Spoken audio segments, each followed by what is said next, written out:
You look at the current situation, you have to say that we have Mr. Netanyahu in control, apparently, but not quite in control. We have Mr. Biden telling him what to do, really. And one of the things, going back to the map I showed you earlier, there's little Judah making an alliance with a bigger power, Assyria, hoping they're going to help them. America has come to help Israel, and Israel needs America. And in one sense, I don't blame Israel for making an alliance with America, because they need that great power to stand with them. And in one sense, it's good that America has condemned what Hamas did and has sent its warships into the area to deter Hezbollah from making any more attacks. And Israel has apparently a friend in America.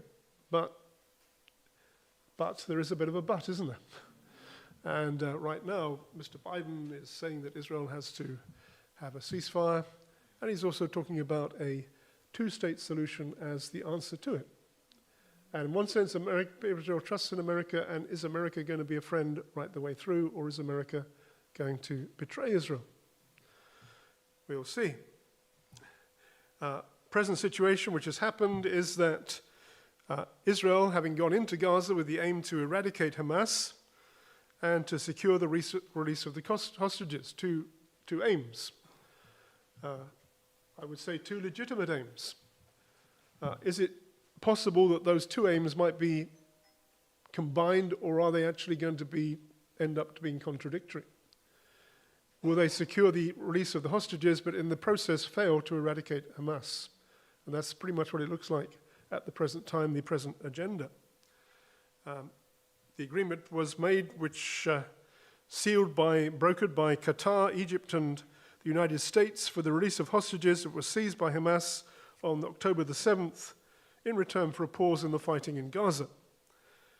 Agreement, first initial part, will result in the release of about 50 Israeli hostages, consisting of men, women, and children, in exchange for a 4-day truce in Israel's air and ground campaign. A potential for the extension with 10 hostages released each day. Think about that, it could go on and on, in which time Israel has to pause in its hostilities and its attempt to eradicate Hamas.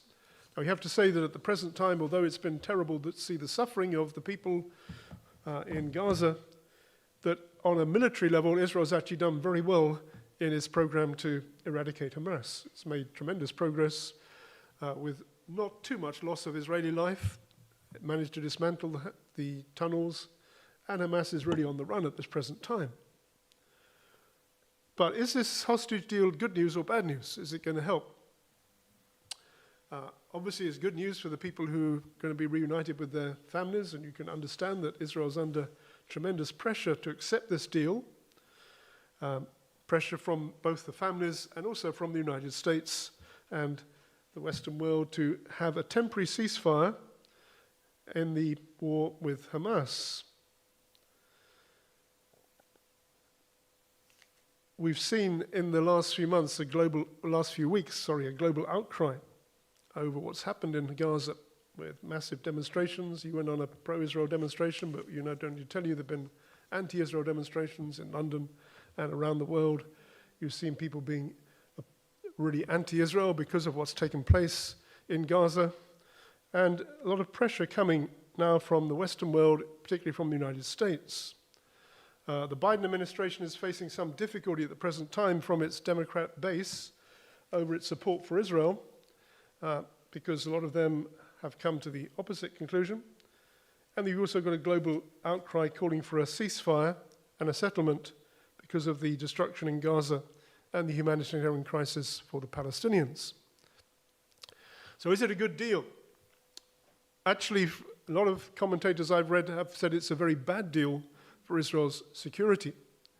Strengthens Hamas, that's committed unspeakable atrocities, and makes it easier for them to survive. Now, the position of the US is actually quite crucial in what's going to take place in the next few weeks. If the US continues to back Israel's campaign to eliminate Hamas, control of the Gaza Strip, and wipe out all of its military capabilities, then the hostage negotiations and the ceasefire will be no more than a brief pause that won't impact the outcome of the war, or may not. But if Washington pressures Israel not to resume the fighting and to make subsequent deals for more halts to Israel's operations, then it would be a turning point in the war.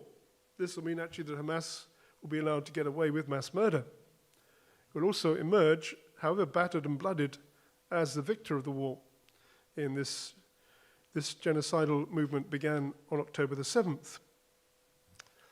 Danny Danon, who's a member of Likud, a rival to Netanyahu in the leadership, said the deal endangers our soldiers in Gaza, allowing Hamas to resupply, taking pictures of our forces and plan future attacks.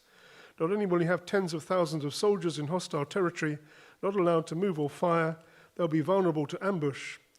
The influx of fuel and other aid will be raided and used by Hamas to replenish its fighters and power its tunnel network.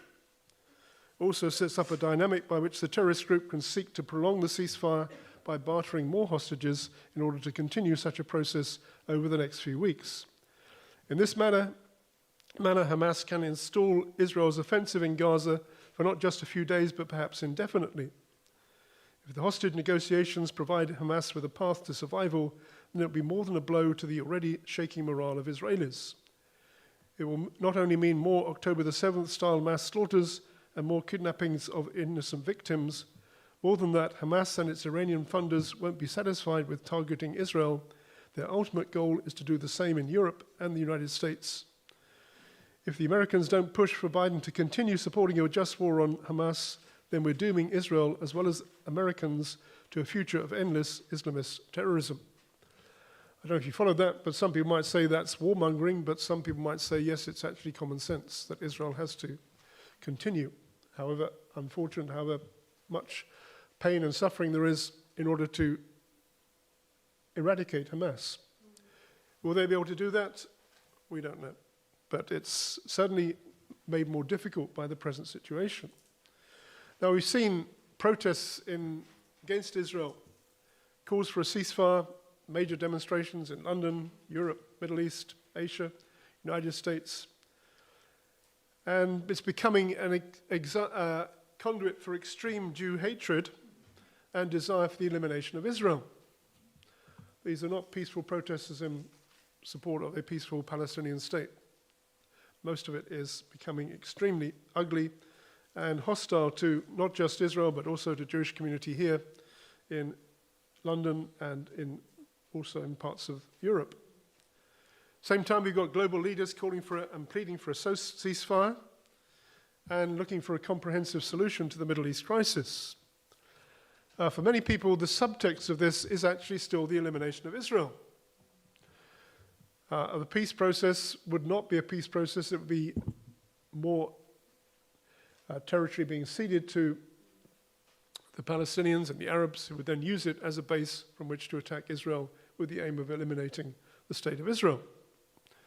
Israel doesn't want to be eliminated, and it's going to do what it can to resist this process, but it's going to be under increasing pressure from Western powers in particular, from the UK, from the EU, and above all from the United States. I mean, I just watched Biden on the television, and he was saying that this must lead to a two-state solution. So he's saying right out that this has to be the first step towards the two-state solution.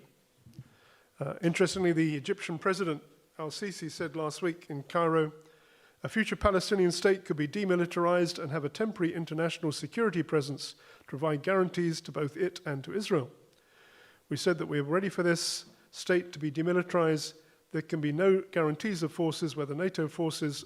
There can also be guarantees of forces, whether NATO forces, United Nations forces, or Arab or American forces, until we achieve security for both states, the Palestinian state and the Israeli state. So they're planning now to have a kind of occupation force, if you like, to go in and to secure the peace and to keep Israel separate from the Palestinians, but also to set up the Palestinian state. Good idea, peace, and everyone will be looking for it. Everybody wants to have a peaceful solution. They don't want to see all these wars going on and people suffering. And as obviously as Christians and Jewish people, we don't want to see wars and suffering either. But the problem is it peace where there is no peace? And is the ultimate aim of the peace actually the war and the destruction of Israel? That's the big issue which is facing us. Now, it's quite possible that something along the lines of the Saudi peace deal, which was mediated by the Americans, which you mentioned before in the Light for Last Days magazine, may be on the way.